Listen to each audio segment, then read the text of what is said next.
Hi, thank you for watching this video. I had an experience the other day that I wanted to share with you because it just really resonated with me, and I thought, I know a lot of parents who do this. So I'm hoping that this will help you because I think I did it with Greg a little bit, and it might be one of the reasons why he struggles so much in public when it comes to socializing. So I was walking with a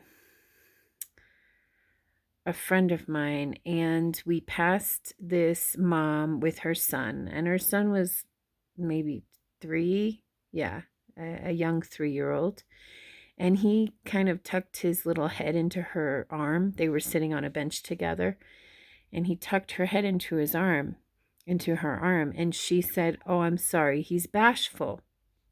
And I just smiled and waved at him, and then I said to him, "You don't feel like talking right now?" And he just looked down.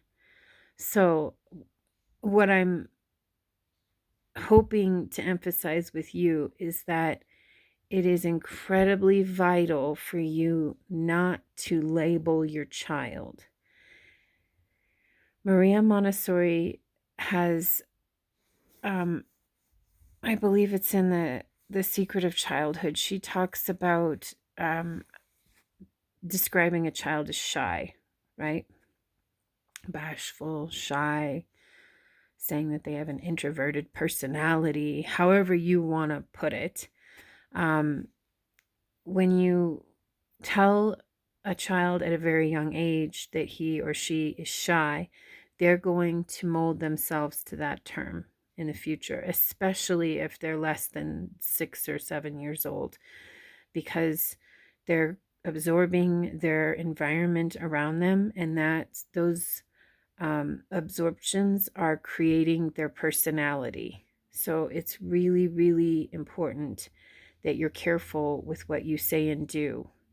They don't have the ability to distinguish between fiction and nonfiction, and they also want to please you. So if you're saying, "Oh, they're bashful, they're shy," they're getting attention from you, and they're going to put themselves into that role a lot more often.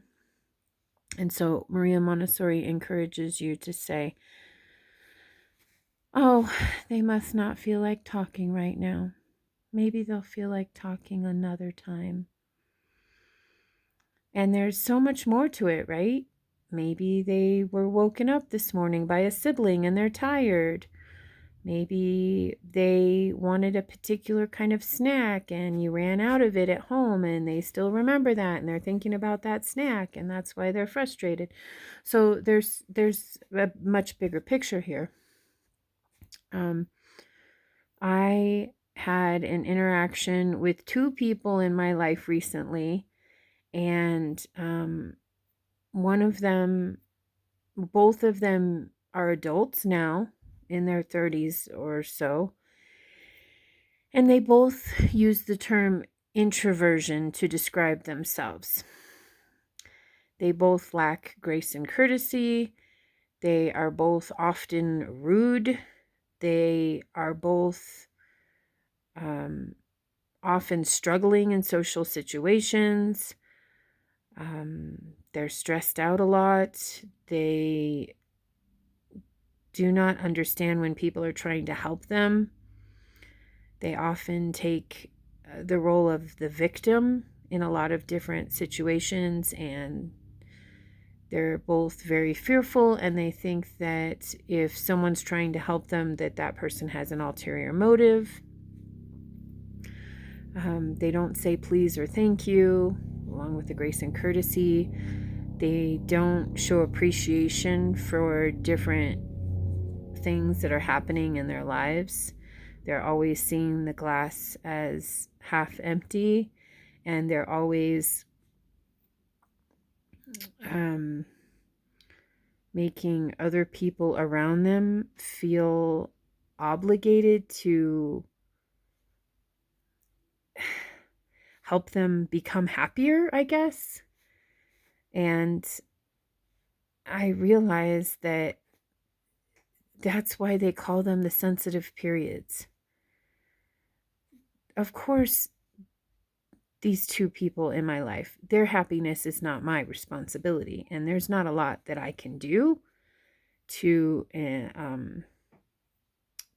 help them in their happiness. I can, encourage and whatnot. However, it's clear that when they were children, their parents did not set expectations for engaging in social situations and encouraging them to speak out for themselves or to have confidence. So, one of the things that I'm considering right now for Greg is acting classes because he's still young enough that he is excited to learn more about acting. However, he really does not enjoy engaging in social situations. It's gotten to the point where I have to I have to be creative and come up with consequences, which,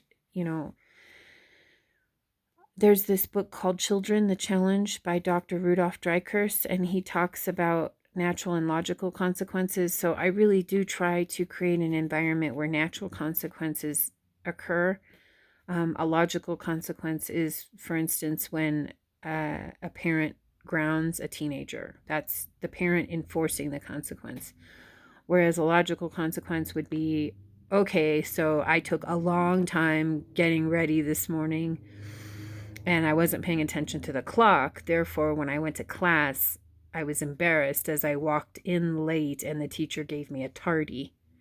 That's a natural consequence that's imposed by people other than the parents. That just happens. Any child, walking in late would get a tardy. So I try and, set up an environment where natural consequences can happen because they're so much more impactful in the child's life when it's a natural consequence instead of, I hate mom because she grounded me. And if it weren't for her, I'd be with my friends right now. And they don't take they see you as the enemy instead of thinking, if I had done my schoolwork, I wouldn't have gotten grounded or whatever it is that caused the grounding. So my dad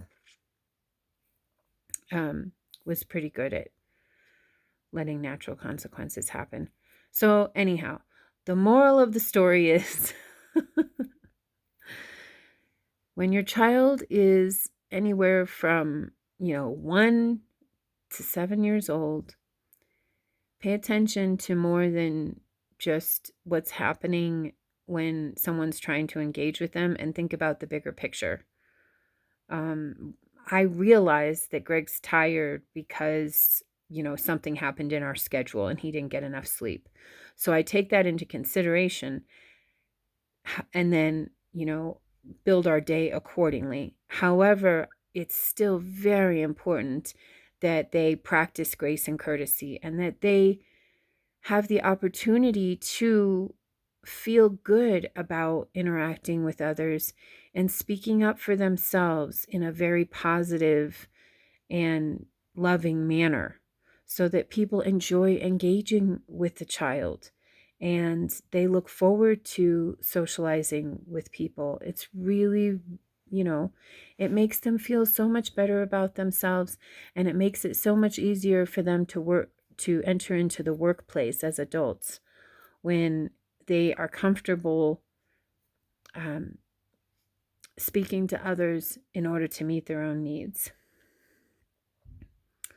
So that's my spiel for today. Thank you for watching.